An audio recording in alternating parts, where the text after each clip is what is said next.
Seorang ibu beserta dua anaknya ini seminggu lebih tidak bisa keluar rumah lantaran pagar rumahnya dirantai oleh warga.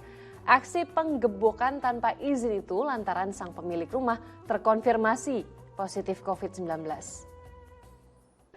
Ya ini jangan seperti itulah perlakuannya, saya kan tidak bisa apa-apa toh Pak. Memang Ibu diperlakukan bagaimana Bu? Saya kan terkurung toh Pak, saya mau beli aqua, kalau habis mau RP minta tetangga terus toh Pak. Itulah keluhan Ibu TR. Setelah 8 hari, pagar rumahnya digembok oleh warga, sehingga ia dan kedua anaknya terkurung di rumah di Kelurahan Bogo, Kabupaten Nganjuk. Rupanya, tindak penggembokan tanpa seizin pemilik rumah itu dilakukan warga menyusul status terkonfirmasi positif sang pemilik rumah via swab PCR seminggu sebelumnya. Warga berang lantaran ibu 50 tahun yang sebelumnya menolak penjemputan tim Satgas untuk dikarantina itu ingkar janji. Bukannya tertib mengurung diri di rumah, tapi tetap beraktivitas keluar untuk kebutuhan sehari-hari.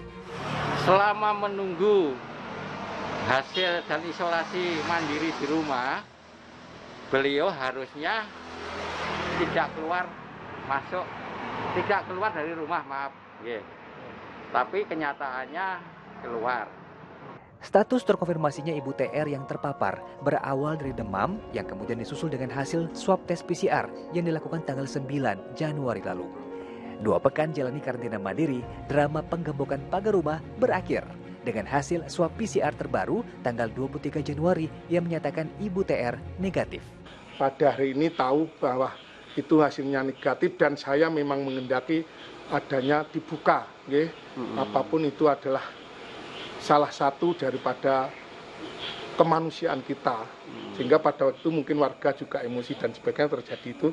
Pembukaan gembok pagar diiringi rasa syukur dan saling bermaafan antar warga. Danu Sukendro melaporkan dari Nganjuk, Jawa Timur.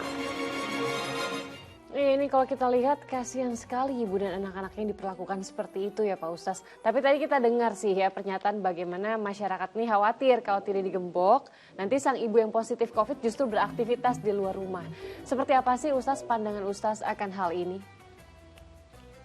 Ya, pertama melihat berita itu saya turut prihatin, kasihan ya. Kok diperlakukan sedemikian rupa ya. Padahal kita tahu ya, Islam itu adalah agama yang sangat memuliakan manusia ya. Bahkan sampai sudah meninggal dunia saja itu dimuliakan ya.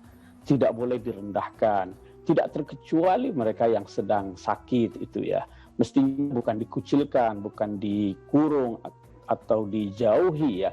Tetapi justru malah dalam agama itu kan dianjurkan kita untuk iyadatul marid ya, mengunjungi orang yang sakit ya. Kita memberikan dukungan supaya dia tetap sehat ya. Kesan semula begitu. Rupanya setelah mengetahui latar belakangnya, karena ibu ini atau keluarga ini agak bandel ya, sudah terkonfirmasi terpapar, tapi kemudian masih berinteraksi dengan orang lain, dikhawatirkan terjadi penularan ya. Oleh karena itu dilakukan pengurungan tersebut. Kalau dilihat dari alasannya, saya kira juga bisa diterima ya. Sebab apa yang dilakukan oleh warga itu adalah dalam rangka menghindari kemudaratan. Darul mafasid muqaddam ala jalbil masalih, dalam kaidahnya itu ya. Menghindari kemudaratan itu harus didahulukan daripada mewujudkan kemaslahatan ya. Dan kita bersyukur ya, terakhir ada jalan tengahnya, ada jalan keluarnya. Ternyata setelah terkonfirmasi atau setelah dinyatakan negatif, itu kan sudah dibuka lagi ya, dan bahkan sudah saling bermaafan ya. Saya kira ini memang persoalan komunikasi saja ya, antara warga dengan tetangga sekelilingnya ya. Itu. Dan hak-hak tetangga itu kan memang harus dijaga ya, harus dipelihara. Setuju sekali Pak Ustaz. Mungkin nih harusnya sebelum acara gembok-gembokan ngomongin baik-baik gitu Pak Ustaz. Saya cuma mungkin udah keburu emosi sayangnya gitu ya.